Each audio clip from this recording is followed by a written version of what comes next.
दोस्तों, एडुपोस्ट यूसीवेब educational channel पर आप लोगों का स्वागत है। आज के एपिसोड में हम लोग नवोदय विद्यालय प्रवेश परीक्षा वर्ष 2017 में अंक गणित से पूछे गए प्रश्नों का व्याख्या सहित हल देखेंगे। इसमें ये एपिसोड थोड़ा लंबा है, कारण ये है कि हमने विस्तृत व्याख्या की है, अच्छे तरीके से समझाया है ताकि बच्चों को गणित के बेसिक्स मालूम हो सके। आशा है आप लोगों को ये एपिसोड पसंद आएगा। आप लोगों से आग्रह है कि इस एजुकेशनल चैनल को ज़रूर सब्सक्राइब करें। इस चैनल पर अंक गणित के अतिरिक्त मानसिक दक्षता परीक्षण संबंधी भी बहुत सारे एपिसोड्स अपलोडेड हैं और आप लोग उन एपिसोड्स को ज़रूर देखें। तो चलिए शुरू करते हैं हम आज। ये हमारा पहला क्वेश्चन है, What is the sum of the first 6 multiples of 6? यानी कि 6 के पहले 6 गुणकों का योग कितना होता है। 6 के पहले 6 गुणकों का योग कितना होता है। तो सबसे पहले हम क्या करते हैं, 6 के पहले 6 गुणक पता करते हैं कि वो 6 गुणक कौन कौन से हैं। तो इसके लिए हम क्या करेंगे, ये देखिए ये 6 गुणक होंगे, 1 2 3 4 5 6। तो हम 6 को 1 से गुना कर देते हैं, 2 से गुना कर देते हैं, 3 से गुना कर देते हैं, 4 से, 5 से और 6 से। हमें क्या मिल गया, 6 into 1, 6 into 2, 6 into 3, 6 into 4, 6 into 5 and 6 into 6। ये सारे क्या है, 6 के पहले 6 गुणक है, मल्टीपल्स है। ठीक है, अब हमें कहा गया कि इनका योग क्या होता है, तो इन सब को हम जोड़ देते हैं। ठीक है, यहाँ हमने क्या किया, इन सब को जोड़ दिया। अब जब हमने जोड़ दिया तो आप इसमें क्या देखते हो कि 6 सभी में कॉमन है। इसमें भी 6 है, इसमें भी 6 है, इसमें भी 6 है, इसमें भी 6 है और इसमें भी 6 है। सभी में 6 कॉमन है। तो हमने 6 को बाहर रख लिया। अब हमें क्या मिल जाएगा, इसमें से 6 अगर निकाल लोगे तो क्या बचा, 1 हमने यहाँ लिख दिया 1, इसमें बचेगा 2 हमने लिख दिया 2। और याद रखो ये प्लस का साइन बीच बीच में डालते रहना है। ठीक है, इसमें बचा 3 तो प्लस 3, इसमें बचा 4 तो प्लस 4, इसमें बचा 5 तो प्लस 5 और इसमें बचा 6 तो प्लस 6। अब हमारे पास क्या है, 6 into 1 plus 2 plus 3 plus 4 plus 5 plus 6। अब 1 से 6 तक की संख्या को आप, ये लगातार संख्याएं हैं, कंटिन्यूअस है, तो इन संख्याओं को कैसे फटाफट जोड़ोगे। आप क्या करो, 6 ले लो और 6 इंटू इस 6 में जो लास्ट डिजिट है उसमें 1 जोड़ दो, ये पहला। तो हमने लिख दिया 6 इंटू 6 प्लस 1 और इसको 2 से भागा दे दो। अब ये क्या हो गया, 6 हमारा यहाँ था तो हमने 6 ले लिया और इस 1 to 6 का सम हमने यहाँ लिख लिया, 6 इंटू 6 प्लस 1/2। अब 6 इंटू 6 प्लस 1/2 को सॉल्व करेंगे तो ये हो गया 6 का 6 और 6 प्लस 1 का हो गया 7 और बाय 2। ठीक है, तो ये कितने हो गए, 42। तो 6 इंटू 42/2। अब 2 से ये कट गया, 21 आया, यानी कि 21 गुने 6 यानी कि कितना हो गया, 126। अब हमारे ऑप्शन में कहाँ है आंसर, 126, ये रहा 4। तो हमारा कौन सा ऑप्शन सही है, 4। ठीक है दोस्तों, समझ रहे हो। तो बढ़ते हैं अगले क्वेश्चन की ओर। ये रहा हमारा अगला क्वेश्चन। अगले क्वेश्चन में पूछा जा रहा है कि the next term of the sequence 15, 18, 24, 33 is, यानी कि एक क्रम दिया हुआ है, एक श्रृंखला दी गई है, 15, 18, 24, 33 और पूछा जा रहा है कि अब इसके बाद क्या होगा। ये हमारे ऑप्शन है आंसर्स के। ठीक है, तो चलो इसको सॉल्व करते हैं। अब देखो 15 के बाद 18 आया तो कितने अंकों की वृद्धि हुई, 3 की। ठीक है, 18 के बाद 24 आया, कितने अंकों की वृद्धि हुई, 6 की। 24 के बाद 33 आया तो कितने अंकों की वृद्धि हुई, 9 की। अब अंकों की वृद्धि को गौर से देखो। 3, 3 के बाद हो गया 6, यानी उसमें 3 जुड़ गया। 6 के बाद हो गया 9, उसमें 3 जुड़ गया। अब 9 में भी 3 जोड़ देंगे तो क्या होगा 12, और इस 12 को इस संख्या में जोड़ देंगे तो कितना हो जाएगा 33, और 12 कितना हो गया 45। यानी कि हमारा आंसर क्या होगा 45। ये ऑप्शन नंबर 1। ठीक, ये रहा हमारा अगला क्वेश्चन। इसमें पूछा जा रहा है what is correct for all the numbers 17, 19 and 23। यानी कि 17, 19 और 33 के लिए इनमें से कौन सा सही है। ऑल आर इवन नंबर्स, ये सारे संख्या क्या है सम संख्या है। ऑल आर प्राइम नंबर्स, ये सभी अविभाज्य संख्याएं हैं। ऑल आर डिविजिबल बाय 17, ये सभी 17 से विभाजित हो जाते हैं। ऑल आर लेस देन 20, ये सभी 20 से कम है। अब हम इसको सॉल्व करते हैं। पहले तो आप इन संख्याओं को देखो। एक उदाहरण मैं देता हूं। मान लो ये 3 है, तो 3 को अगर हम विभाजित करेंगे तो किस किस संख्या से ये विभाजित हो सकता है।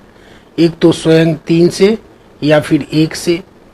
7 के साथ भी यही स्थिति है, ये या तो 7 से विभाजित होगा या 1 से। 11 यही है, 11 से विभाजित होगा या 1 से। 13 भी 13 से या 1 से। 17, 19, 23, 29 ये सभी या तो खुद से विभाजित होंगे या 1 से विभाजित होंगे। क्यों? इसके 2 ही गुणक होते हैं, 2 ही फैक्टर होते हैं। कौन कौन से? 1 और दूसरा खुद ये संख्या। पहला 1 और दूसरा खुद ये संख्या। इसीलिए इन संख्याओं को हम लोग क्या कहते हैं अविभाज्य संख्या या प्राइम नंबर। ठीक है, तो ये क्या है प्राइम नंबर। वैसे दूसरे ऑप्शंस देख लें। इवन नंबर्स क्या होता है? सम संख्या क्या होता है? जो 2 से भी विभाजित हो जाए, इसमें कोई भी नंबर 2 से विभाजित नहीं होगा। अब देखो ऑल आर डिविजिबल बाय 17, ये सभी 17 से विभाजित होंगे क्या? नहीं होंगे। एक 17 होगा, बाकी 19 नहीं होगा, 23 नहीं होगा। क्यों? ये सब अविभाज्य संख्याएं हैं। ऑल आर लेस देन 20, 17 और 19 तो 20 से कम है, लेकिन 23 20 से अधिक है, 20 से अधिक है। 23 क्या है? 20 से अधिक है। तो इसीलिए हमारा ऑप्शन क्या होगा कि ये सभी क्या है अविभाज्य संख्या है, प्राइम नंबर्स है। इसीलिए हमारा आंसर क्या है? ये आंसर नंबर 2। ये रहा हमारा अगला क्वेश्चन। हमसे पूछा जा रहा है कि the sum of 7.7, 7.07, 7.007 and 77.0077 is, और ये 4 ऑप्शंस दिए गए। अब इस तरह के प्रश्नों को सॉल्व करने में सबसे आसान तरीका इसके लिए आप ये उपयोग करें कि सारे ही ये इन संख्याओं को, दशमलव वाली संख्याओं को इस तरीके से लिख लें। कैसे? तो सबके दशमलव को एक सीध में रख दे। यहाँ रख दिया। अब हमने लिख दिया 7.7 और फिर 7.07। अब ये देखो दोनों के दशमलव एक सीध में है। फिर 7.007 और वैसे ही 77.0077। ठीक है, अब इनको जब हमने लिख लिया, देखो यहाँ पर, तो जहां पर 0 नहीं है, इनके आगे 0 नहीं है, 0 नहीं है, हमने सबके सामने 0 रख दिया। और वो नीचे से शुरू करेंगे। सबसे पहले यहाँ रखा, ये दशमलव के बाद 4 यहाँ पर नंबर्स हैं, तो हमने इसको 4 पूरा कर दिया। सब में दशमलव के बाद 4 पूरा कर दिया। चूंकि जहां पर 1 नंबर है तो 3 0 रख दिए। जहां 2 नंबर था दशमलव के बाद तो 2 0 रख दिया। जहां 3 था तो वहां 1 0 रख दिया। इस तरीके से अब सारी संख्याओं में दशमलव के बाद 4 संख्या। ऐसा हम क्यों करते हैं? देखो 0 रखने से कोई फर्क तो पड़ता नहीं, लेकिन हमें जोड़ने में आसानी होगी, जोड़ते समय हमसे गलती नहीं होगी। अब सबको हमने जोड़ दिया। ये हो गया 7, 7 7 14, आपके हाथ में रहा 1, 7 और 1 हो गया 8। अब ये 7 का रह गया 7, और ये क्या हो गया 7 4 जा 28, आपके हाथ में बचा 2, और 7 और 2 कितना हो गया 9, यानी कि 98.7847। हमारा आंसर क्या होगा? ये 4। ठीक, ये रहा हमारा अगला क्वेश्चन। इस क्वेश्चन में क्या है? The length of a rectangle is 7/5 of its breadth. If its perimeter is 48 cm, then what is its length? यानी कि एक आयत है, एक रेक्टेंगल है जिसमें उस रेक्टेंगल की जो लंबाई है वो चौड़ाई का 7/5 गुना है। उसकी लंबाई क्या है? चौड़ाई का 7/5 गुना है। अगर इसकी परिमिति 48 सेंटीमीटर है तो बताओ इसकी लंबाई क्या है, यानी उस आयत की लंबाई क्या है। अब आप आयत के बारे में क्या जानते हैं? आयत में क्या होता है? दो भुजाएं, ये एक आयत है, आमने सामने की दो भुजाएं समान होती हैं। ठीक है, आमने सामने की दोनों भुजाएं समान होती हैं। जैसे ये भुजा इसके समान हो गई और ये भुजा इसके समान। ठीक है, तो ये हमारा हो गया लंबाई और ये हो गया चौड़ाई। ठीक है, अब प्रश्न में क्या कहता है कि इसकी लंबाई चौड़ाई का 7/5 गुना है, यानी कि लंबाई बराबर चौड़ाई गुने 7/5। ठीक है, अगर हम क्रॉस मल्टीप्लिकेशन कर दे तो 5 गुने लंबाई बराबर 7 गुने ये 7 गुने चौड़ाई। ठीक है, 7 गुने चौड़ाई। अब लंबाई के नीचे इधर से हम चौड़ाई को ले आए तो लंबाई बटे चौड़ाई बराबर 7 के नीचे में कौन आ जाएगा? 5। 7/5 लंबाई गुने चौड़ाई बराबर 7/5। यानी कि अगर लंबाई 7 है तो चौड़ाई कितना होगा? 5। तो अगर इन दोनों का हम योग ले लें तो कितना हो जाएगा? 7 और 5 12। ठीक है, अब परिमिति का फॉर्मूला आप जानते होंगे। आयत की परिमिति का सूत्र आप जानते हैं, ये होता है परिमिति बराबर 2 गुने लंबाई जोड़ चौड़ाई। परिमिति बराबर 2 गुने लंबाई जोड़ चौड़ाई।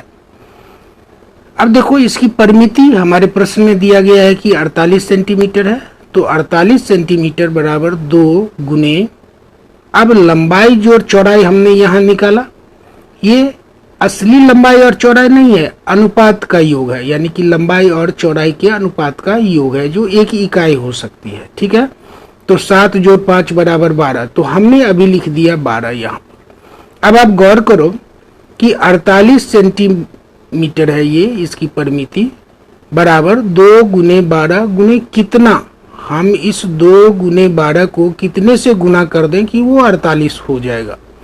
तो 2 गुने 12 बराबर 24, और 24 को कितने से गुना कर दें तो 48 हो जाएगा? 2। यानी कि जो एक इकाई हमने ली है 7 और 5 की, वैसी 2 इकाइयां इसकी लंबाई और चौड़ाई में है। तो वैसी स्थिति में हम क्या करेंगे? लंबाई बराबर, अब 2 इकाई है तो 2 से गुना कर दो, एक इकाई में 7 था तो 2 इकाई में कितना हो जाएगा? 7 दूनी 14, यानी कि उस आयत की लंबाई क्या होगी? 14 सेंटीमीटर।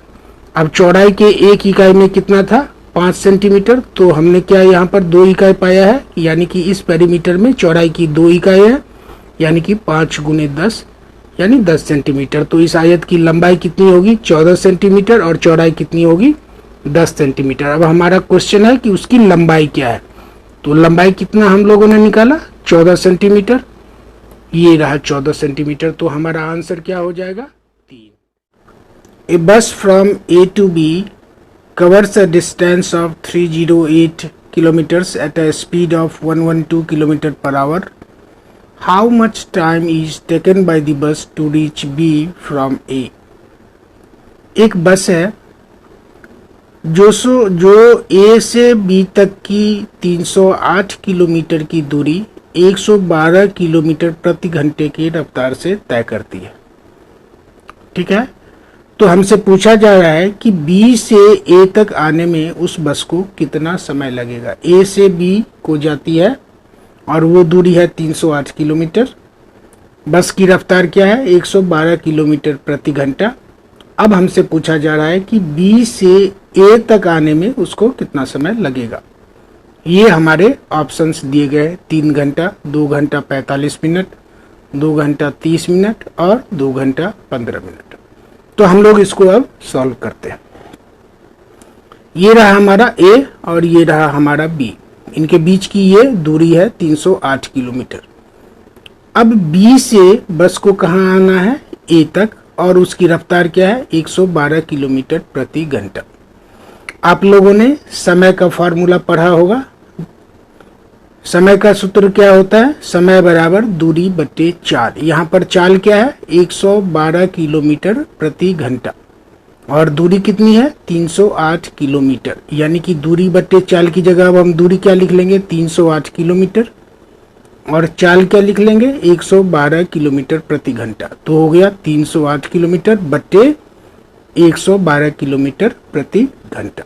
ठीक है, अब 308 में 112 से अगर हम भाग देंगे तो ये देखो, अगर हम इसको काटे तो इधर आ जाएगा 28, यानी कि 4 से हमने इसको काटा, 4 दूनी 8, बच गया 3, 32, 4 अट्ठे 32, और इसको भी हमने 4 से काटा तो ये आ गया 77, 4 सत्ते 28, 2 पर 8 आ गया 28, और 4 सत्ते 28, यानी कि 77 बटे 28। अब हमने इसको 7 से काट लिया तो 7 चौके 28, 4 आया, और 7 को 11 से गुना करते हैं तो 77 तो 11 आया, यानी कि कुल समय कितना लगा 11 बटे 4 घंटा।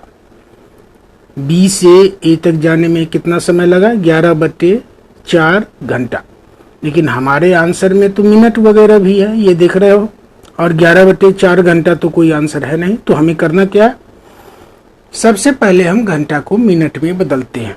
अब बताओ 1 घंटा में कितने मिनट होते हैं 60, तो 11 बटे 4, और इस घंटा की जगह हमने लिख लिया 60 मिनट।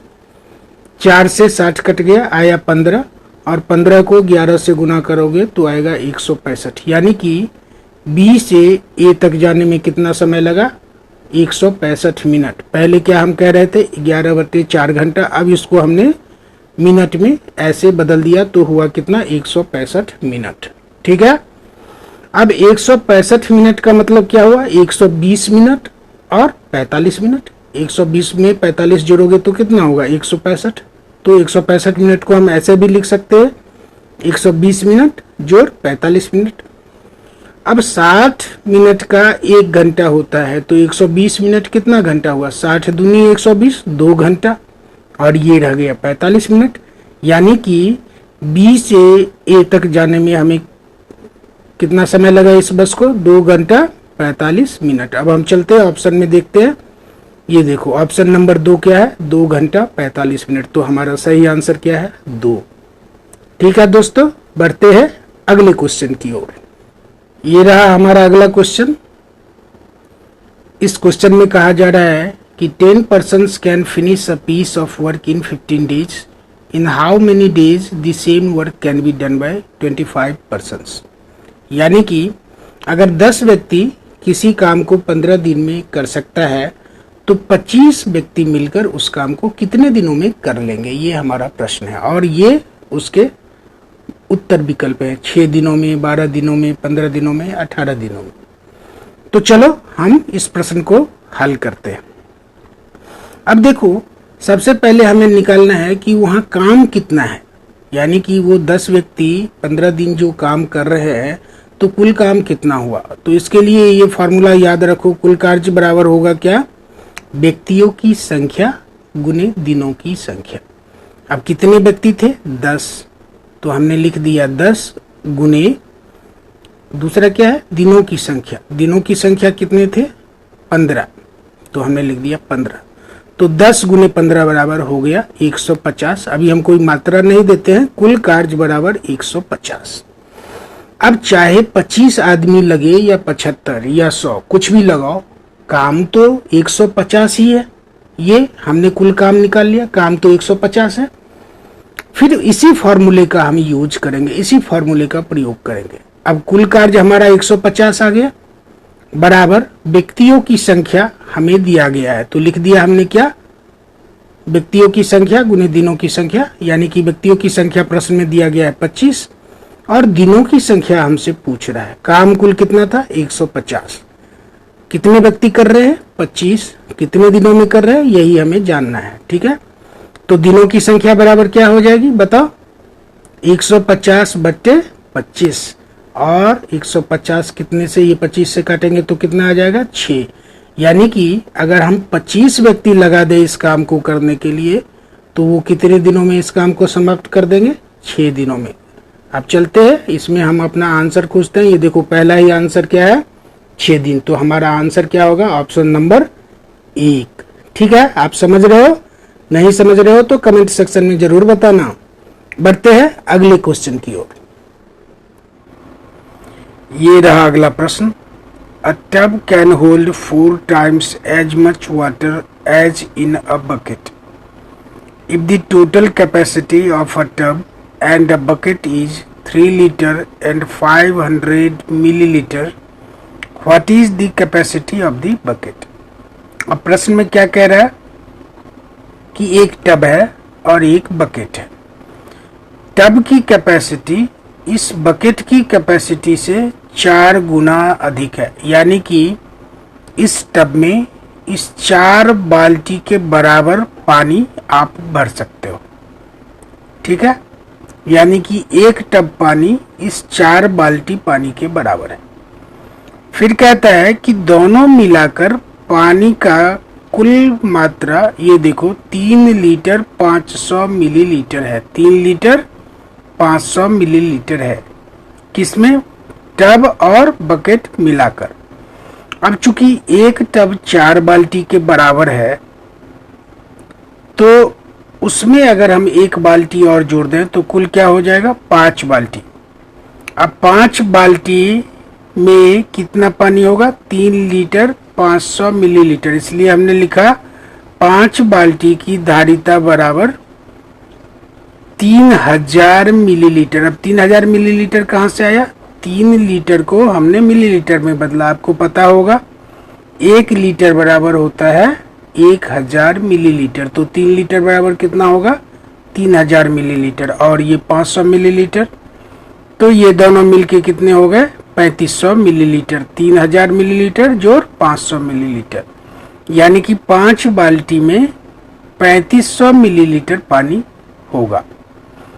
तो 1 बाल्टी में कितना पानी होगा? यानी 1 बाल्टी की धारिता या कैपेसिटी या क्षमता या आयतन जो भी कह लो, वो कितनी होगी? 3500 बटे 5। अब 3500 को 5 से काटोगे तो कितना आएगा? 700। यानी कि 1 बाल्टी की कैपेसिटी या धारिता कितनी होगी? 700 मिलीलीटर। अब हमारे आंसर ऑप्शन में कहाँ पर है 700 मिलीलीटर? ये रहा 700 मिलीलीटर। तो हमारा आंसर क्या होगा? ये ऑप्शन नंबर 1। तो चलते हैं अगले क्वेश्चन की ओर। ये रहा हमारा अगला question. A man purchases rice at the rate of ₹80 पर kg. How much rice can he purchase for ₹220? यानी कि एक आदमी है जो 80 रुपये किलो की दर से चावल खरीदता है। यदि उसके पास 220 रुपये हों तो वो कितना चावल खरीद सकता है?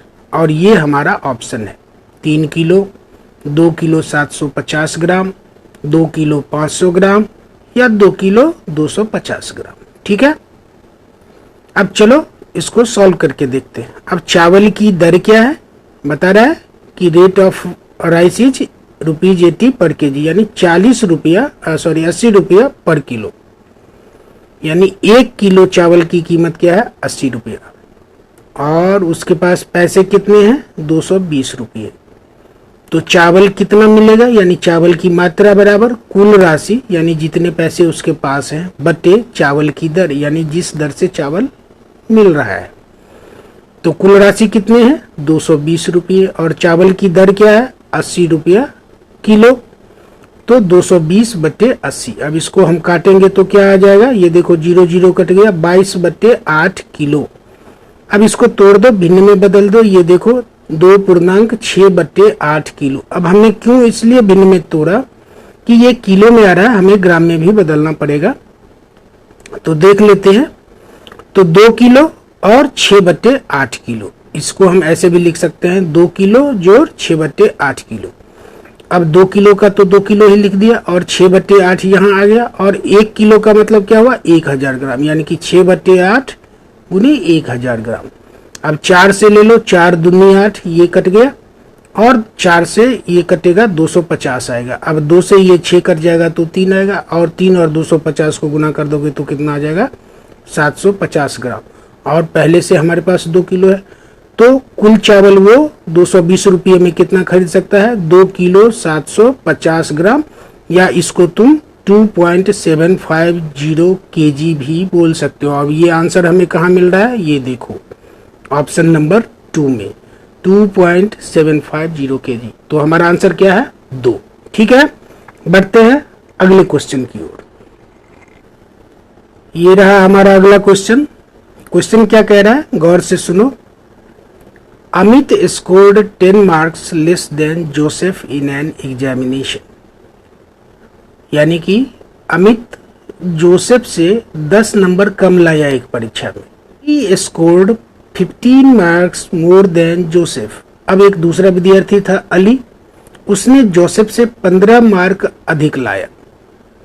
अब एक चीज इसमें गौर करो, अमित ने 10 मार्क कम लाया जोसेफ से और अली ने 15 मार्क अधिक लाया जोसेफ से।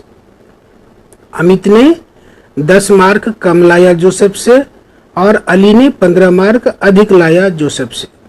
अब कह रहा है कि in total they scored 245 245 marks. यानी कि वो तीनों मिलकर, यानी अमित, जोसेफ और अली मिलकर कितना मार्क लाया, 245। देन व्हाट वाज अमित से स्कोर। तो बताओ कि अमित ने कितना मार्क लाया। फिर से एक बार क्वेश्चन को समझ लो। एक एग्जाम है, उसमें 3 लड़के अपीयर हुए हैं, एक अमित, एक अली और एक जोसेफ। अमित जोसेफ से 10 नंबर कम लाता है, जबकि अली जोसेफ से 15 नंबर अधिक लाता है और तीनों मिलकर 245 मार्क्स लाते हैं। तो प्रश्न पूछ रहा है कि बताओ अमित ने कितना मार्क लाया था। ठीक है, यही है हमारा प्रश्न। अब चलो इसको हल करते हैं। अमित का अंक कितना है, जोसेफ के अंक से 10 कम, यानी कि अमित का अंक बराबर जोसेफ का अंक घटे 10। ठीक है, तो जोसेफ का अंक क्या होगा, अमित का अंक, और ये 10 इधर चला जाएगा तो प्लस हो जाएगा, अमित का अंक प्लस 10 अंक। उसी तरह से अली का कितना है, अली का अंक जो है वो जोसेफ के अंक से 15 अंक अधिक है, तो हमने लिख दिया अली का अंक बराबर जोसेफ का अंक प्लस 15 अंक। तो जोसेफ का अंक कितना होगा, अली का अंक माइनस 15 अंक। अब ये देखो यहाँ पर जोसेफ का अंक कितना था, अमित का अंक प्लस 10 अंक, यानी कि अमित की तुलना में यहाँ जोसेफ का अंक है और यहाँ पर अली की तुलना में जोसेफ का अंक है। लेकिन जोसेफ का अंक तो दोनों ही जगह बराबर होगा, है ना। यानी कि अमित के अंक में 10 मार्क अगर हम जोड़ दें और अली के मार्क में 15 मार्क घटा दें तो हमें जोसेफ का मार्क मिल जाएगा। ये दोनों ही क्या हो जाएंगे, बराबर हो जाएंगे। लेकिन अभी हमें पहले क्या देखना है प्रश्न के हिसाब से कि तीनों मिलके कितना ला रहे हैं, 245 अंक। अमित, अली और जोसेफ मिलके कितना ला रहे हैं, 245 अंक। अब ये देखो, अमित के बदले हमने क्या किया, अमित के बदले हमने क्या किया, जोसेफ के अंक से 10 कम कर लिया। अभी हमने क्या लिखा था कि अमित का अंक क्या है, जोसेफ के अंक से 10 कम है, तो अमित की जगह हमने लिख लिया जोसेफ माइनस 10 अंक, और अली 10 अंक यहां पर लिख लिया, जोसेफ माइनस 10 अंक। अब अली के बदले हमने क्या लिखा, ये अली है, तो अली बराबर क्या था, जोसेफ प्लस 15 अंक। तो हमने अली की जगह क्या लिख लिया, जोसेफ प्लस 15 अंक। और तीसरा कौन था, जोसेफ खुद, तो लिख दिया जोसेफ का अंक। यानी कि जोसेफ के अंक में से 10 अंक घटा लो, जोड़ जोसेफ के अंक में 15 अंक जोड़ दो। अब जब 10 घटा रहे हो तो तुम किसका अंक, ये अमित का अंक है। जब 15 जोड़ रहे हो तो ये किसका अंक है, अली का अंक है, और जोड़ जोसेफ का अंक। अब ये तीनों आ गए, ये हो गया अमित, ये हो गया अली और ये हो गया जोसेफ। ये तीनों मिला के कितना हो गया, 245 अंक। अब जोसेफ इसमें कितनी बार आया, 1 बार, 2 बार और 3 बार, तो 3 गुने जोसेफ। और माइनस कितने अंक है, 10, तो माइनस 10, और प्लस कितने अंक है, 15, तो प्लस 15 अंक। और ये तीनों मिला के कितना है, 245 अंक, तो लिख दिया 245 अंक। यानी कि 3 गुने जोसेफ का अंक घटे 10 अंक जोड़ 15 अंक बराबर 245 अंक। यहां तक समझ गए। चलो अब देखो, अगर हम इसको जोड़ दें माइनस 10 और प्लस 15 तो कितना आएगा, प्लस 5 अंक। यानी कि 3 गुने जोसेफ का अंक प्लस 5 अंक बराबर 245 अंक। यानी कि 3 गुने जोसेफ का अंक बराबर इधर क्या हो जाएगा 245, और ये इधर आ जाएगा तो क्या हो जाएगा प्लस हो जाएगा माइनस। तो 245 माइनस 5 अंक, और 245 में से 5 घटाओगे तो कितना आ जाएगा 240 अंक। यानी कि 3 गुने जोसेफ का अंक बराबर 240 अंक। यहां तक समझ गए। तो जोसेफ का अंक कितना होगा, जोसेफ के अंक का 3 गुना 240 होता है, तो जोसेफ का अंक कितना होगा 240/3। अगर काटोगे तो कितना आएगा 80। यानी कि जोसेफ, इस 245 में से जोसेफ का अंक कितना है 80। ठीक है। अब ये पहले पर आओ, ये देखो पहले शुरू में हमने क्या लिखा था, अमित का अंक बराबर जोसेफ का अंक माइनस 10 अंक, और जोसेफ का अंक कितना आया 80। तो जोसेफ के अंक में से अगर हम 10 अंक घटा दे तो हमें अमित का अंक मिल जाएगा। तो 80 और घटे 10, 80 में से 10 घटाओगे तो कितना आएगा 70। यानी कि अमित ने कितना अंक स्कोर किया है 70। अब देखो हमारे किस ऑप्शन में 70 है, ये 2। तो हमारा आंसर क्या हुआ 2। Read the following bar chart and answer the questions given below. ये एक बार चार्ट दिया गया है जिसमें बच्चों के द्वारा डिफरेंट सब्जेक्ट्स में कितने कितने मार्क्स ऑब्टेन किए गए हैं ये दिखाया गया है एक बार चार्ट के द्वारा, बार डायग्राम के द्वारा। ये सब्जेक्ट है और इधर ये मार्क्स दिखा रहा है। प्रश्न है कि the sum of the marks in Hindi and mathematics is, और ये 4 ऑप्शंस दिए गए हैं। यानी कि ये एक चार्ट है जिसमें बच्चों द्वारा डिफरेंट सब्जेक्ट्स में इंग्लिश, विज्ञान, हिंदी और गणित में लाए गए मार्क्स को दिखाया गया है। और हमसे पूछा जा रहा है कि बताओ कि बच्चों ने गणित और हिंदी में कुल कितने मार्क्स स्कोर किए हैं। अब आप ग्राफ को देखो, ये देखो यहाँ पर क्या है हिंदी का, ये बार किसका है हिंदी का।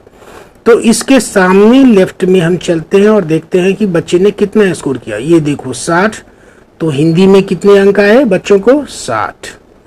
दूसरा कौन सा है गणित, मैथमेटिक्स। अब आते हैं मैथमेटिक्स में, मैथमेटिक्स का ये बार है।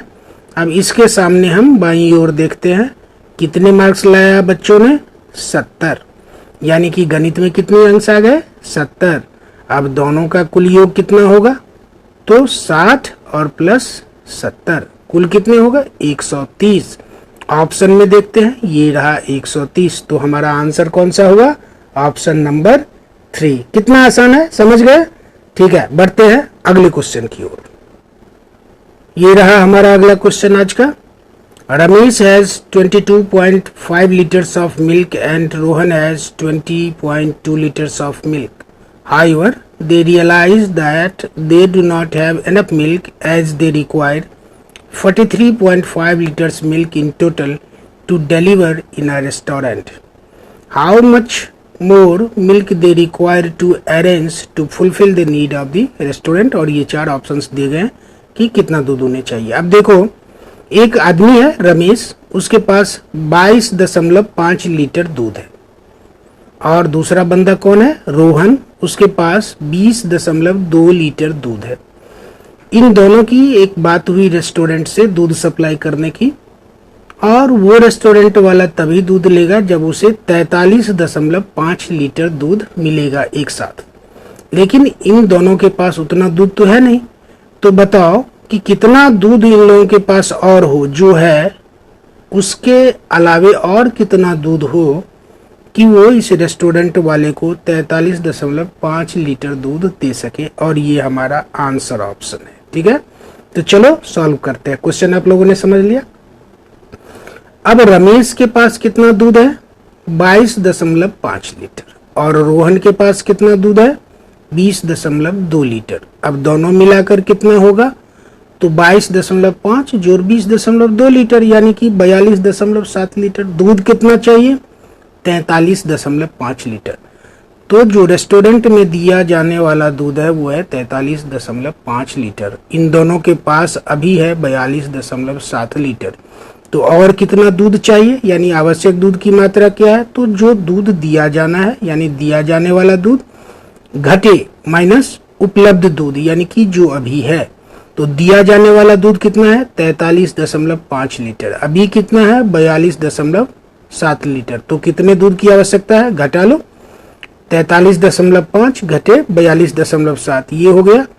इधर 3, ये 5 में से 7 तो जाएगा नहीं, तो हमने एक इधर से उधार ले लिया, तो ये हो गया 15, 15 में से 7 गया, कितना बचा 8।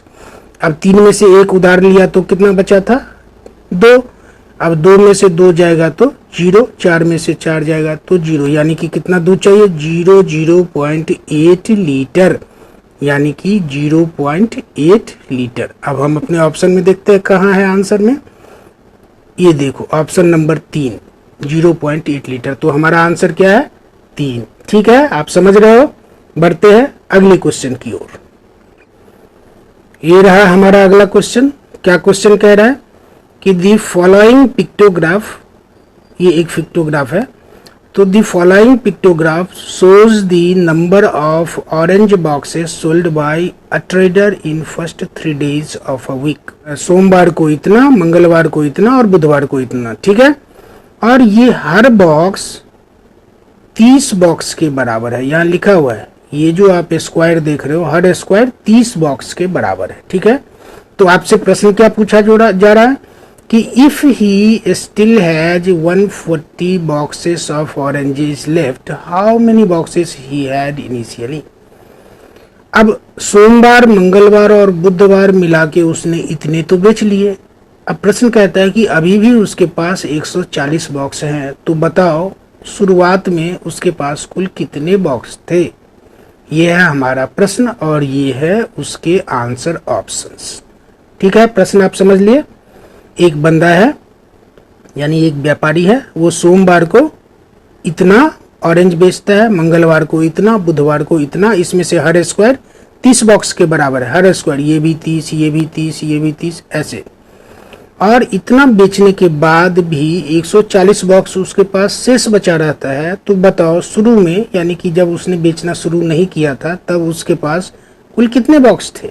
ये ऑप्शंस हैं आंसर के। ठीक है, चलो सॉल्व करते हैं। सोमवार को बेचा कितना उसने, ये देखो इसमें कितने स्क्वायर्स हैं 4। मंगलवार को कितना बेचा, ये देखो कितने स्क्वायर्स हैं 5। और बुधवार को कितना बेचा उसने, कितने स्क्वायर्स हैं 3। टोटल स्क्वायर कितना हो गया, यानी तीनों दिन मिला के उसने कितना बेचा 12 स्क्वायर। और एक स्क्वायर कितने बॉक्स के बराबर, 30 बॉक्स के बराबर। तो 12 स्क्वायर कितने बॉक्स के बराबर, 30 गुने 12 बॉक्स, गुना करोगे तो कितना आएगा 360 बॉक्स। यानी कि सोमवार, मंगलवार और बुधवार में उसने कितने बॉक्स ऑरेंज के बेच लिए 360 बॉक्स। और अभी भी उसके पास कितने हैं 140। तो कुल कितने बॉक्स हो गए 360 और 140 मिलके 500 बॉक्स। यानी कि जब उसने बेचना शुरू नहीं किया था तब उसके पास कुल कितने बॉक्स थे 500 बॉक्स। अब हम देखते हैं हमारे आंसर में कहां पर है। ये देखो पहला नंबर ही है 500 बॉक्स, तो हमारा आंसर क्या हुआ ऑप्शन नंबर 1। ठीक है, बढ़ते हैं अगले क्वेश्चन की ओर। ये रहा हमारा अगला क्वेश्चन, शुरू करते हैं। The sum of 2 numbers is 4312, यानी कि 4312। ठीक है, if one of the numbers is 3 times the other, what is the greater number. यानी कि 2 संख्या है और उन दोनों संख्याओं का योग कितना है 4312, 4312। ठीक है, 2 संख्याओं का योग कितना है 4312। अब प्रश्न में कह रहा है कि यदि उसमें से एक संख्या दूसरे संख्या से 3 गुना बड़ा है, यानी कि एक अगर 2 है तो दूसरा 6 है, 3 गुना बड़ा है, तो बताओ कि बड़ी संख्या उसमें से कौन सी है, क्या है, उसकी वैल्यू कितनी होगी, वो कितना है। और ये ऑप्शन है कि बड़ी संख्या क्या है। ठीक है, अब चलो सॉल्व करते हैं इसको। प्रश्न के अनुसार क्या है कि पहली संख्या और दूसरी संख्या का योग 4312 है, यानी पहली संख्या प्लस दूसरी संख्या बराबर 4312। और फिर उसी प्रश्न में कह रहा है कि पहली संख्या बराबर 3 गुने दूसरी संख्या। अब चलो इस पहली संख्या की जगह हम लिख लेते हैं 3 गुने दूसरी संख्या। क्यों, इसलिए कि पहली संख्या तो 3 गुने दूसरी संख्या के बराबर है, तो इसकी जगह हम ये लिख लेते हैं 3 गुने दूसरी संख्या प्लस प्लस दूसरी संख्या, तो 3 गुने दूसरी संख्या ये रहा, और प्लस दूसरी संख्या बराबर कितने अब हो गए 4312। तो 3 दूसरी संख्या और 1 दूसरी संख्या, ये सब मिला के कितना हो गया 4, यानी 4 गुने दूसरी संख्या बराबर क्या हो गया 4312, 4312। तो दूसरी संख्या बराबर क्या होगा 4312/4। अब इसको काटोगे तो कितना आएगा 1078, 1078, यानी कि दूसरी संख्या कितनी है 1078। अब पहली संख्या, तो हमको कहा जा रहा था पहले कि पहली संख्या दूसरी संख्या के 3 गुना है, तो पहली संख्या बराबर 3 गुने दूसरी संख्या, और दूसरी संख्या हमने निकाला कितना 1078, यानी कि 3 गुने 1078। अब इसको गुना करोगे तो कितना आएगा 3234, यानी कि पहली संख्या कितनी है 3234। अब दो संख्याएं हमें मिल गए, एक है 3234 यानी 3234, और दूसरी संख्या कितना है ये 1078।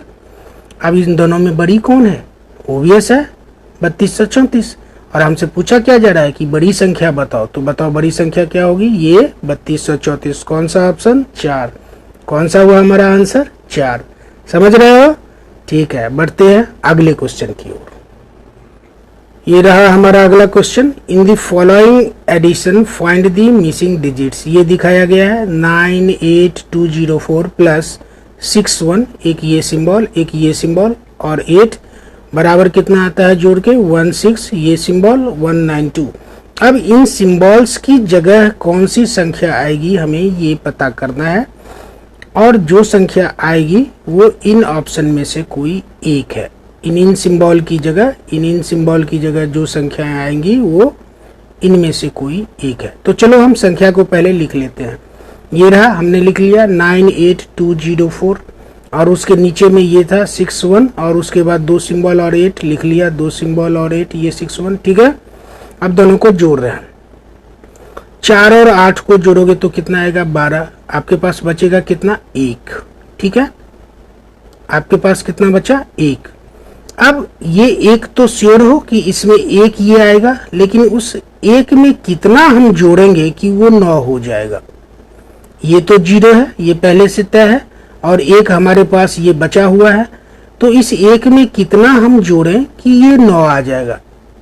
बात समझ रहे हो, यहां जब आपने जोड़ा 4 और 8 तो कितना आया 12, 2 आपने लिख लिया, बचा कितना 1। अब इसमें जब आप जोड़ते हो तो ये एक जोड़ते हो ना, तो ये एक तो अभी हमारे पास है, और इन दोनों को जोड़ने पर कहा जा रहा है कि 9 आएगा, 9 आएगा। एक हमारे पास पहले से है, तो कितना बचा, उस एक में कितना जोड़ेंगे कि 9 आ जाएगा 8, तो इसलिए हमने ले लिया 8, यानी इस सिंबल की जगह कौन आ जाएगा 8। अब जब हम इसमें 8 और ये 1 जोड़ लेंगे, यहाँ 9 लिख लेंगे तो आ जाएगा ये 9, लेकिन ये 9 यहाँ पर नहीं लिखेंगे, इसलिए यहाँ 8 ही लिखेंगे, इसलिए कि एक ये जुड़ने के बाद ये 9 होगा। ठीक है, अब बढ़ते हैं इसमें 2 में कितना जोड़ें कि हमारा रिजल्ट का जो लास्ट डिजिट होगा वो 1 आएगा। चलो 2 में 2 जोड़ते हैं 4 आ गया, 2 में 7 जोड़ते हैं 9 आ गया, 2 में 9 जोड़ते हैं 11 आया। अब देखो 11 का एक डिजिट क्या है, लास्ट वाला 1 है, तो इसका मतलब है इसमें हम क्या जोड़ेंगे 9, तो इसीलिए इस सिंबल के सामने क्या आ जाएगा 9। ठीक है, अब जब हमने 11 ये 9 जोड़ा तो 11 आया था, तो 11 में हमने लिखा क्या ये 1, और हमारे पास बचा कितना 1, तो उस 1 को 8 में जोड़ देंगे तो कितना हो जाएगा 9, तो 8 और 1 यहाँ पर क्या हो जाएगा 9, तो यहाँ क्या आ जाएगा 0। क्यों, इसलिए कि ये 1 हमारा बचा हुआ था, 8 और 1 9 है, और उसमें 1 हम जोड़ेंगे 11 वाला जो 1 बचा हुआ था वो जोड़ेंगे तो कितना हो जाएगा 10। 8 और 1 9, और ये 1 जो इसका बचा हुआ था वो 9 1 10, तो यहाँ हम लिखेंगे 0, और जो 1 बचा 10 लिखने के बाद हमारे पास ये 0 यहाँ लिखने के बाद क्या बचा 1, वो 1 इसमें जोड़ देंगे तो 9 1 10 और 6 16, तो ये हमने लिख दिया 16। अब हमारा ये डिजिट सब आ गया 16, इसकी जगह कौन आ जाएगा 0, इसकी जगह कौन आ जाएगा 9, इसकी जगह कौन आ जाएगा 8, तो हमारा आंसर क्या होगा जिसमें ये 8 हो। तो ये 8 कहाँ पर है बताओ, ये रहा 8, सब में 8 है, ये होना चाहिए 9 क्रॉस वाला, तो 9 किस में है, सिर्फ इसमें है। और ये स्टेरिक वाला क्या होना चाहिए, 0। तो हमारा आंसर क्या हो जाएगा, 4। What is the sum of the smallest 5 digit number and the largest 6 digit number. और ये हमारे आंसर ऑप्शंस दिए गए हैं, यानी कि 5 अंकों की सबसे छोटी संख्या और 6 अंकों की सबसे बड़ी संख्या का योग कितना होता है, ये हमारा प्रश्न है और ये हमारे विकल्प हैं, ऑप्शंस हैं। इसको सॉल्व करते हैं। तो सबसे छोटी संख्या आप कैसे लिखते हो, जब कभी आपसे पूछा जाए कि इतने अंकों की छोटी संख्या लिखो, जैसे 3 अंकों की छोटी संख्या लिखो, तो उसमें पहला डिजिट आप लिखोगे 1, ठीक है, और उसके बाद उस पर 2 डिजिट हमें 0 डाल देने हैं, यानी कि 1 0 0, 3 डिजिट हो गए। यानी कि 3 डिजिट की सबसे छोटी संख्या, यानी 3 अंकों की सबसे छोटी संख्या कौन सी होगी, 100। हमें यहाँ पर पूछा जा रहा है 5 अंकों की, यानी 5 डिजिट की सबसे छोटी संख्या। तो 5 डिजिट में पहला डिजिट या पहला अंक तो हमारा हो गया 1, और हमें पूरे करने हैं 5, तो बाकी के 4 हम 0 रख देंगे। तो 4 1 5 हो गया। अब ये हमारा तैयार है 5 अंकों की सबसे छोटी संख्या, 1 0 0 0 0। इसी तरह से जब हमें सबसे बड़ी संख्या पूछा जा रहा हो कि आप 5 डिजिट की सबसे बड़ी संख्या रखो, तो ये तो और आसान है, 5 बार 9 लिख लो। 4 डिजिट की सबसे बड़ी संख्या लिखो, तो 4 बार 9 लिख लो। ये सब आपने छोटे क्लास में पढ़ा होगा। तो यहाँ पर 6 अंकों की सबसे बड़ी संख्या क्या होगी, 6 बार हमने 9 लिख दिया। अब हमसे प्रश्न पूछा जा रहा है कि दोनों के योग बताओ, 5 अंकों की सबसे छोटी संख्या और 6 अंकों की सबसे बड़ी संख्या का योग बताओ। हम इसको जोड़ लेंगे, 099 हो गया, 099 099 099, 9 और 1 कितना हो गया, 10। हमने 0 यहाँ पे लिख दिया और हमारे हाथ में कितना बच गया, 1। अब ये देखो 0 और 9, 0 इसलिए डाल दिया यहाँ पर कि जोड़ने में सुविधा हो और दोनों में ऊपर नीचे दोनों में अंकों की संख्या बराबर हो जाए, और कोई फर्क पड़ता नहीं इससे। हाँ, तो 9 और 1 कितना हो गया, 10 हमने लिख दिया। यानी कि इन दोनों का योग कितना होगा, 1 0 0 9 9 9 9। अब ये हमारे किस विकल्प में है, ये हमारे इस विकल्प में है, 1 0 0 9 9 9 9। तो हमारा आंसर क्या हुआ, 1। ठीक है दोस्तों, समझ रहे हो। अगर कोई परेशानी हो तो कमेंट सेक्शन में आप जरूर लिखो, हम कोशिश करेंगे कि उसका जवाब आपको दे। बढ़ते हैं अगले क्वेश्चन की ओर। हमारा अगला प्रश्न ये रहा, the HCF of 2 prime numbers etch. अब 2 प्राइम नंबर्स हैं, यानी अविभाज्य संख्याएं हैं, उनका महत्तम समापवर्तक बताओ, यानी कि हाईएस्ट कॉमन फैक्टर क्या होगा। अब आंसर में दिया है देयर सम, यानी कि उन दोनों ही प्राइम नंबर्स अविभाज्य संख्याओं का योग, या उन दोनों में अंतर, या 1 या 0। अब मान लेते हैं ये हमारे सामने 2 अविभाज्य संख्याएं हैं, 13 और 17। अविभाज्य संख्या किसको कहते हैं पता है, जो संख्या या तो 1 से विभाजित होती है या फिर खुद से ही विभाजित होती है, वो किसी और तीसरे नंबर से विभाजित नहीं होती। यानी कि उसके 2 फैक्टर्स कौन होंगे, एक और दूसरा वो संख्या खुद, यानी 1 और दूसरा वो संख्या खुद। 13 का कौन होगा, 1 और 13। इसी तरह से 17 का कौन होगा, 1 और 17।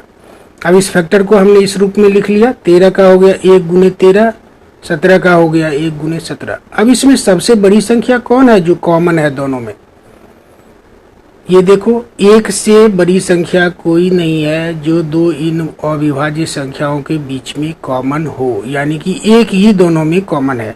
तो इसीलिए सबसे बड़ा उभयनिष्ठ, उभयनिष्ठ मतलब कॉमन गुणक ही महत्तम समापवर्त यानी HCF यानी हाईएस्ट कॉमन फैक्टर होता है। इसीलिए इन 2 या किसी भी 2 प्राइम नंबर का अविभाज्य संख्या का HCF हमेशा क्या होगा, 1। क्यों, यहाँ एक ही दोनों में कॉमन है। तो अब आप समझ चुके होंगे हमारा आंसर क्या हो जाएगा, ये ऑप्शन नंबर 3। ठीक है, समझ रहे हो। बढ़े, चलो चलते हैं अगले क्वेश्चन की ओर। ये रहा हमारा आज का अगला question, the HCF of 180, 384 and 144 each. 4 options हैं 36, 12, 24, 4, यानी कि 180, 384 और 144 का महत्तम समापवर्ती कौन सा इनमें से होगा? 36, 12, 24 या फिर 4। अब इस प्रश्न को हम लोग हल करना शुरू करते हैं। तो सबसे पहले 180 के हम फैक्टर्स निकाल लेते हैं। हमने निकाल लिया। 180 को 2 से काटा 90, 90 को 2 से 45, फिर 2 से नहीं कटेगा तो 3 से काटा 15 और 15 3 से 5 से विभाजित हो गया। तो अब हमारा इसका कॉमन फैक्टर, ये फैक्टर्स इसके क्या हुए? 2 गुने 2 गुने 3 गुने 3 गुने 5। इसी तरह से हमने 384 का निकाल लिया। ये रहा 2 से 192, फिर 2 से 96, फिर 2 से 48, फिर 2 से 24, फिर 2 से 12, फिर 2 से 6 और फिर ये बच गया 3। और इसका हमारा फैक्टर क्या हो गया? 2 गुने 2 गुने 2 गुने 2 गुने 2 गुने 2 गुने 2 गुने 3। अब फिर हमने इसी तरह से 144 का निकाल लिया। 2 से इसको डिवाइड किया 72, 72 को 2 से डिवाइड किया 36, फिर 36 को 2 से डिवाइड किया 18 और 18 को 2 से डिवाइड किया 9 और 9 को 3 से डिवाइड किया 3। तो फैक्टर्स कौन कौन से हुए? 2 2 2 2 3 और 3। इस सभी को हमने यहाँ लिख लिया। 180 के ये रहे फैक्टर्स, 384 के ये रहे फैक्टर्स और 144 के ये रहे फैक्टर्स। अब इनमें हमें एचसीएफ निकालना है। तो सबसे पहले हम कॉमन फैक्टर निकाल लेते हैं, फिर हाईएस्ट कॉमन फैक्टर निकालेंगे। अब ये देखो, ये 2 सब में कॉमन है, ये 2 सब में कॉमन है। अब बाकी के इसमें और कोई 2 नहीं है, तो सब में 2 2 2 कॉमन है। ठीक है, तो 2 गुने 2 हो गया। अब ये आया 3, 3 देखो 1 1 3 सब में कॉमन है, तो 1 आ गया 3 और 5 सब में कॉमन है नहीं। ठीक है, तो कितने कॉमन हुए? 2 2 हो गए, 1 3 हो गया। अब सबको हमने गुना कर लिया, यानी जितने कॉमन फैक्टर्स थे इन तीनों में सबको हमने गुना कर लिया। 2 गुने 2 गुने 3, तो कितना आया? 12। यानी कि हाईएस्ट कॉमन फैक्टर क्या होगा? यानी एचसीएफ क्या होगा?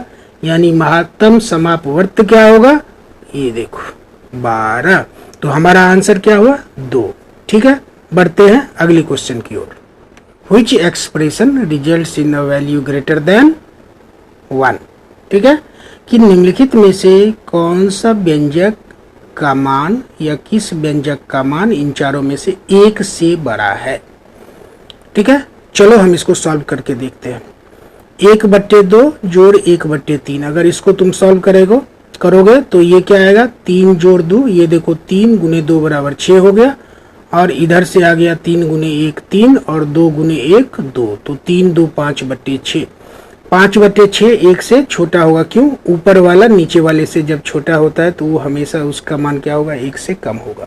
1 से अधिक होने के लिए जरूरी है कि ऊपर वाले का मान नीचे वाले से बड़ा होना चाहिए, अंश का मान हर से बड़ा होना चाहिए। ठीक है, अब चलो 1/2 घटे 1/3, तो फिर यहाँ पर हमने इसको मल्टीप्लाई किया, 3 दूनी 6। अब 3 और 1 को गुना किया तो 3 और बीच में ये घटे का चिन्ह डाल दिया, 3 घटे और 2 और 1 को गुना किया तो 2, तो 3 - 2 बराबर हो गया 1, 1/6। ये भी 1 से कम हो जाएगा। अब आते हैं इसमें 1/2 गुने 1/3 गुना कर लो, इसमें तो सीधा है 3 दूनी 6 और 1 गुने 1 बराबर 1, 1/6। तो ये दोनों ही 1/6 है, दोनों ही 1 से कम है। अब आते हैं चौथा ऑप्शन है 1/2 भागा 1/3। अब जब 1/2 लिया और भागा जब हम इसको करेंगे तो ये पलट जाएगा और हो जाएगा भागा के बदले कौन सा चिन्ह आ जाएगा? गुना। और 1/3 की जगह 3/1, यहाँ 2 आ गया है तो ये गलत है, 3/1। अब 3 और 1 को गुना करोगे तो 3 हो जाएगा और 2 ये 1 समझो, 2 गुने 1 बराबर आ जाएगा 1, यानी कि 3/2। अब इसको भिन्न में तोड़ दो तो आ जाएगा 1 पूर्णांक 1/2, तो 1 ये खुद है और उससे ये कितना बड़ा है? 1/2, आधा बड़ा है। ये हो गया 1.5 जो 1 से बड़ा है। तो इसीलिए हमारा आंसर क्या होगा? ये आंसर नंबर 4। ठीक है दोस्तों, बढ़ते हैं अगले क्वेश्चन की ओर। ये रहा हमारा अगला और आज का अंतिम question. Which of the following is not equal to 18? यानी कि निम्नलिखित में से कौन 18 के बराबर नहीं है? नीचे दिए गए विकल्पों में से अगर इनको हम हल करें तो कौन 18 के बराबर नहीं है? ठीक है, अब हम इसको हल करना शुरू करते हैं। तो पहला हमारा क्या है, 12 प्लस 8 माइनस 2, 12 जोड़ 8 घटे 2। अब 8 में से 2 घटाओगे तो कितना आएगा 6, और उसको 12 में जोड़ोगे तो कितना आएगा 18। दूसरा है 14 घटे 7 प्लस 11। अब 14 में से 7 घटाओगे तो कितना बचा 7, और उसमें 1 जोड़ोगे तो कितना 11 जोड़ोगे तो कितना आएगा 18। तो ये भी 18, ये भी 18। अब ये है 20 घटे 4 घटे 2। अब 4 घटे, यहाँ पर देखो 4 घटे 2 करोगे तो कितना आएगा 2, और उस 2 को कहाँ हम 20 में से घटाएंगे तो 20 माइनस 2 बराबर 18। यानी कि ये तीनों ही 18 18 18 है। तो चौथा क्या है 23 घटे 4, ये देखो 23 घटे 4 घटे 3 जोड़ 6। तो 23 में से 4 घटाओगे तो कितना आएगा 19, और 3 और 6 को जोड़ोगे तो कितना आएगा 9। तो 19 में से हम 9 को क्या करेंगे घटा देंगे, ठीक है। तो कितना आएगा 10। अब ये 10 क्या है 18 से कम है, ठीक है। और हमारा क्वेश्चन ये नहीं है कि कम कौन सा होगा, हमारा क्वेश्चन है कि कौन 18 के इक्वल नहीं है। तो ये 18 के इक्वल नहीं है, तो इसीलिए ये हमारा आंसर क्या होगा ऑप्शन नंबर 3, ठीक। कि if 600 into 3.7 is equal to 2220, then 222 divided by 37 equals 5066 और 0.6।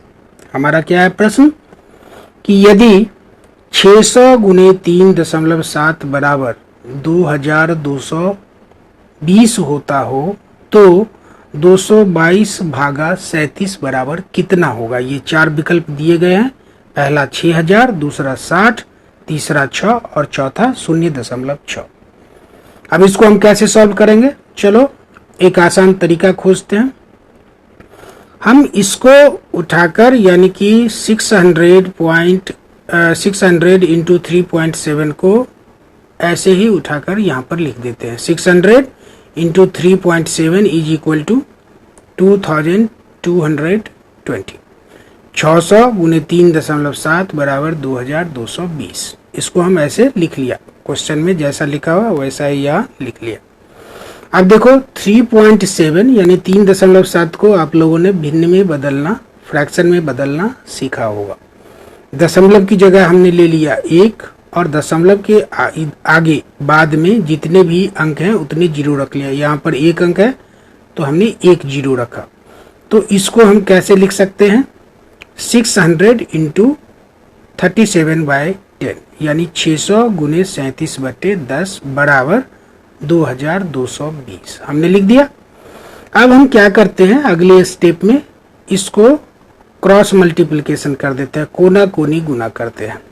यानी 600 गुने 37 बराबर 2220 गुने 10।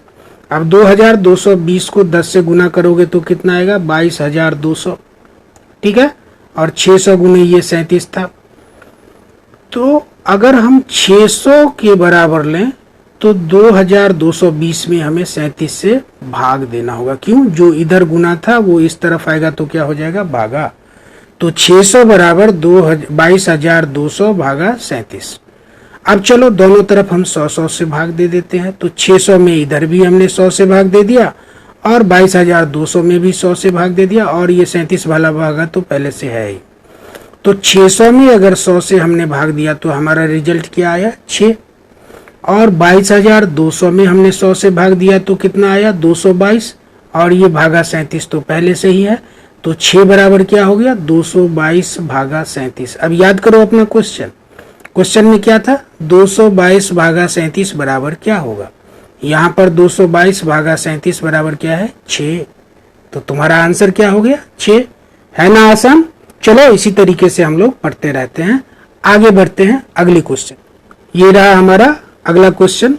इन Supriya's class 14 out of 25 students ride a bus to school, what percentage of the students do not ride a bus. Supriya नाम की एक लड़की है, उसके क्लास में 25 बच्चे हैं, जिसमें से 25 में से 14 बच्चे स्कूल आते हैं किस चीज से, बस से। तो प्रश्न पूछ रहा है कि कितने प्रतिशत बच्चे बस से नहीं आते। फिर से एक बार जान लो, सुप्रिया के क्लास में 25 बच्चे हैं, 25 में से 14 बच्चे बस से स्कूल आते हैं, बाकी के बच्चे नहीं आते, तो जो बच्चे नहीं आते हैं उनका प्रतिशत क्या है। और इस तरफ हमारा विकल्प दिया हुआ है 11%, 14%, 56%, 44%, ये विकल्प है। ठीक है, अब चलो इसको हम सॉल्व करते हैं। बस से स्कूल आने वाले छात्रों का प्रतिशत क्या होगा। बस से आने वाले छात्र, अब बस से कितने छात्र आते हैं 14 बट्टे कुल छात्र, कुल कितने छात्र हैं 25, तो हमने लिख लिया 14/25 और गुने 100। प्रतिशत जब हम निकालते हैं तो ये गुना हम 100 से करते हैं। यहाँ 10 दिख रहा है, इसको 100 समझना। ठीक है, तो 14/25 गुने 100। अब 25 को 100 ये 4 से कट जाएगा, 25 4 से 100 को काट देगा, 25 चौके 100 और 14 को 4 से गुना करोगे तो कितना आएगा 56। चूंकि हम सैकड़ा निकाल रहे हैं तो लिख दिया हमने प्रतिशत। तो बस से स्कूल आने वाले छात्रों का प्रतिशत क्या है 56, यानी 56% बच्चे बस से स्कूल आ रहे हैं। तो कितने प्रतिशत नहीं आ रहे हैं स्पष्ट है, 100 में से 56 को घटा लो, जितने आ गए उतने प्रतिशत बच्चे बस से स्कूल नहीं आ रहे। तो अतः बस से न आने वाले छात्रों का प्रतिशत बराबर 100%, जो कि कुल होता है, यानी बच्चों की संख्या का कुल प्रतिशत हमेशा 100 ही होगा। तो 100% और माइनस आने वाले बच्चों का प्रतिशत, ये देखो वो 56 हमने निकाला, तो 100% माइनस 56%। अब घटाओगे 100 में से 56 तो क्या आएगा 54। तो तुम्हारा आंसर क्या हो गया 44% है। 54 नहीं, यहाँ 44, ये 44%। यानी कि बस से जो बच्चे स्कूल नहीं आते उनका प्रतिशत क्या है 44। तो हमारा आंसर क्या हुआ ऑप्शन नंबर 3। समझ रहे हैं। ठीक है, बढ़ते हम लोग अगले क्वेश्चन की ओर। ये रहा हमारा अगला question. A table was sold at 16% loss for ₹1680। The cost price of the table was, और ये 4 ऑप्शंस आंसर में दिए गए हैं। एक टेबल है जिसको 16% घाटे के साथ 1680 रुपया में बेच दिया, यानी कि उसका विक्रय मूल्य कितना है 1680 रुपया। तो बताओ उसका क्रय मूल्य कितना था, कितने में उसने खरीदा था कि 16% घाटे के बाद उसकी कीमत कितनी मिली 1680 रुपया। यही हमारा प्रश्न है। अब चलो इसको हम समझने की कोशिश करते हैं। मान लो कि उसका क्रय मूल्य था 100 रुपया, ठीक है, और 16 रुपया उस पर 16% घाटे का मतलब क्या हुआ 100 रुपया में 16 रुपये का घाटा। और यदि 16 रुपये का 100 रुपये की चीज तुमने ली और 16 रुपया उसमें तुम्हें घाटा हो गया, तो तुम्हें कितना मिला 84 रुपया। ठीक है, तो 100 रुपया यदि क्रय मूल्य है तो 16% घाटे के बाद विक्रय मूल्य कितना रह जाता है 84 रुपया। इसको 2 से गुना कर देते हैं, सबको 100 को 16 को 84 को सबको 2 से गुना कर देते हैं। तो अगर 200 रुपया क्रय मूल्य हो और 16% घाटा हो तो घाटा कितना होगा 32 रुपया और विक्रय मूल्य कितना रह जाएगा 168 रुपया। अब इसको 10 से गुना कर देते हैं, तो यानी कि 200 का भी 10 से गुना कर दो, 32 को भी 10 से गुना कर दो और 168 को भी 10 से गुना कर दो।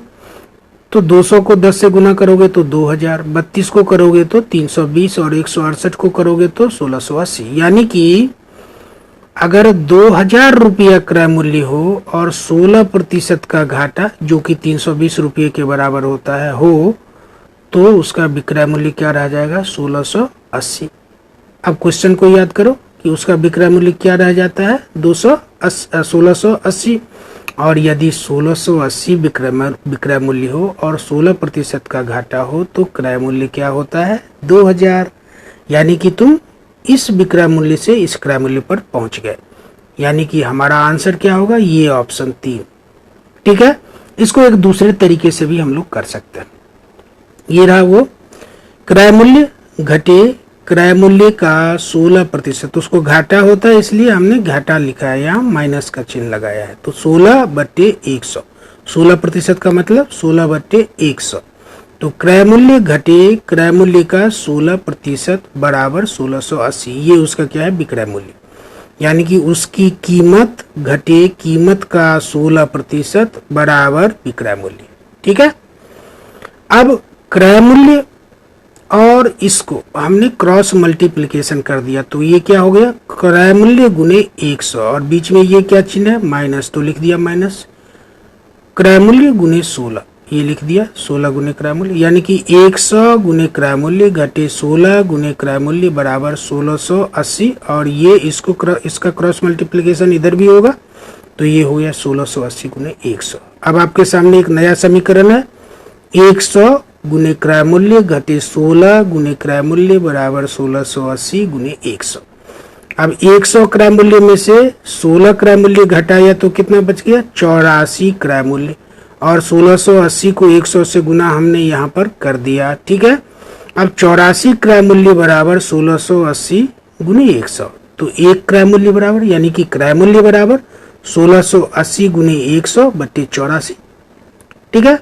84 और 1680 को ये 20 से काट दिया इसने, ठीक है, और 20 को 100 से गुना कर लो तो मिल गया कितना, 2000, यानी कि ये क्या हो गया, क्रय मूल्य क्या निकल आया, 2000। फिर से एक बार हमारा आंसर आया 2000, तो हमारा आंसर क्या होगा, ऑप्शन नंबर 3, ठीक है। आप समझ रहे हो, और अगर समझने में कहीं परेशानी हो रही है तो कमेंट सेक्शन में जाकर हमें बताइए, हम आपका जवाब जरूर देंगे। बढ़ते हैं हम लोग अगले क्वेश्चन की ओर। ये रहा हमारा अगला question, at what rate percent per annum a sum of rupees 1200 will become rupees 1516 in 5 years at simple interest, यानी कि वो वार्षिक ब्याज की दर क्या है जिस दर से 1200 रुपये की कोई राशि 5 वर्ष में 1560 रुपये की राशि बन जाती है। आप वो दर बताइए जिस दर से अगर हम ब्याज लें तो 1200 रुपया 5 वर्ष तक लगाने के बाद हमें 1560 रुपया मिल जाएगा, ठीक है। यही है हमारा प्रश्न, हमें क्या ज्ञात करना है, ब्याज की दर। अब आते हैं क्वेश्चन को सॉल्व करते हैं। जो राशि आप लगा रहे हो वो मूलधन कहलाता है, और उस राशि पर जब ब्याज मिलता है तो दोनों मिलके क्या कहलाता है, मिश्रधन कहलाता है। जितने समय तक ब्याज मिलता है, जितने समय रखने के बाद में ब्याज मिलता है वो अवधि या समय कहलाता है, और ब्याज की एक दर होती है जो अभी हमें पता ही करना है। तो मूलधन बराबर 1200 रुपया, ठीक है। मिश्रधन बराबर, मिश्रधन मतलब मूलधन जोड़ ब्याज, तो मिश्रधन बराबर 1560 रुपया, और समय कितना है, 5 वर्ष। ये सारा हमारे क्वेश्चन में दिया गया है। तो मिश्रधन में से अगर हम मूलधन घटा ले तो हमें ब्याज मिल जाएगा। मिश्रधन कितना था, 1560 रुपया, तो 1560 रुपया घटे मूलधन कितना था, 1200 रुपया, तो 1200 रुपया बराबर क्या निकल आया, ब्याज। तो 1560 में से 1200 घटाओगे तो कितना आएगा, 360 रुपया, तो ब्याज कितना होगा, 360 रुपया। अब ब्याज के लिए एक फॉर्मूला, एक सूत्र आप लोगों ने पढ़ा होगा, ब्याज बराबर मूलधन गुने समय गुने दर बट्टे 100। अब ब्याज की राशि क्या है, 360 रुपया, मूलधन की राशि क्या है, 1200 रुपया, समय कितना है, 5 वर्ष, दर हमें ज्ञात ही करना है, बट्टे 100, तो बट्टे 100, तो 360 बराबर 1200 गुने 5 गुने दर बट्टे 100। अब चलो क्रॉस मल्टीप्लिकेशन कर लेते हैं, ठीक है। 360 गुने 100 बराबर 1200, ये ऐसे ही रख देंगे, 1200 गुने 5 गुने दर, ठीक है। अब ये देखो तो दर बराबर क्या हो जाएगा, ये पूरा इसके बट्टे में, इस पूरे के बट्टे में आ जाएगा, तो दर बराबर क्या हो जाएगा, 360 गुने 100 बट्टे 1200 और गुने 5, ठीक है। एक जीरो यहाँ से, 2 जीरो यहाँ का, 2 जीरो यहाँ का कट गया, और 12 से काटोगे तो यहाँ आएगा 30, तो दर कितना हुआ, 30 बट्टे 5। अब 5 से 30 में भागा दोगे तो क्या आएगा, 6%। तो दर हमारा आंसर क्या हुआ, 6%, और ऑप्शन नंबर 3 उसको बता रहा है, तो इसीलिए हमारा आंसर हुआ ऑप्शन नंबर 3। समझ रहे हो ना, ठीक है। बढ़ते हैं अगले और आज के लास्ट क्वेश्चन की ओर। ये रहा हमारा अगला और आज का last question. In the division sum, ये दिया हुआ है 2345 divided by 76, the correct quotient and the correct remainder are, ये ऑप्शंस दिए गए हैं। ये एक भाग दिया जा रहा है एक संख्या में दूसरी संख्या से, और पूछा जा रहा है कि बताओ कि भागफल और शेष कितने होंगे। 2345 में 76 से भाग देने पर भागफल और शेष कितने होंगे, तो चलो भाग देते हैं। ये रहा 2345 और हम 76 से भाग देते हैं। 76 तिया यानी 3 से गुना करने पर कितना आएगा, 6 तिया 18, 1 7 तिया 21, 1 22, 228। अब 234 में से 228 घटा लो तो कितना आया, 14 में से 8 गया 6 और ये तो 2 बराबर हो गया, तो ये 6 और ये 5 आ गया, तो कितना बचा 65। यहाँ बन गया अब 65। अब क्या 65 में 76 से भाग दे सकते हो? नहीं, तो हम क्या करेंगे, यहाँ पर एक 0 डाल देंगे और ऊपर में भी भागफल में भी एक 0 3 के आगे डाल देंगे। तो अब हमारा भागफल क्या हो गया 30। 76 गुने 30 बराबर 2280 और 2345 में से 2280 घटाओगे तो कितना आएगा 65। और ये 65 76 से विभाजित नहीं होगा, तो इसीलिए ये कहलाएगा शेष। तो यहाँ जो बच जाता है उसे हम शेष कहते हैं, जिससे हम भाग देते हैं उसको भाजक कहते हैं, जो परिणाम आता है उसे हम क्या कहते हैं, यानी पूर्ण गुणक जो आता है उसे हम क्या कहते हैं, भागफल कहते हैं, और जिसमें भाग देते हैं उसे हम भाज्य कहते हैं। ठीक है, तो यहाँ हमारा प्रश्न क्या था, भागफल और शेष बताओ। तो भागफल है 30 और शेष क्या है 65। तो हमारा आंसर क्या होगा 30 और 65। अब देख लो किस में है, ये रहा 30 और 65, तो हमारा आंसर क्या हुआ ऑप्शन नंबर 3। तो दोस्तों आज के क्लास में बस इतना ही।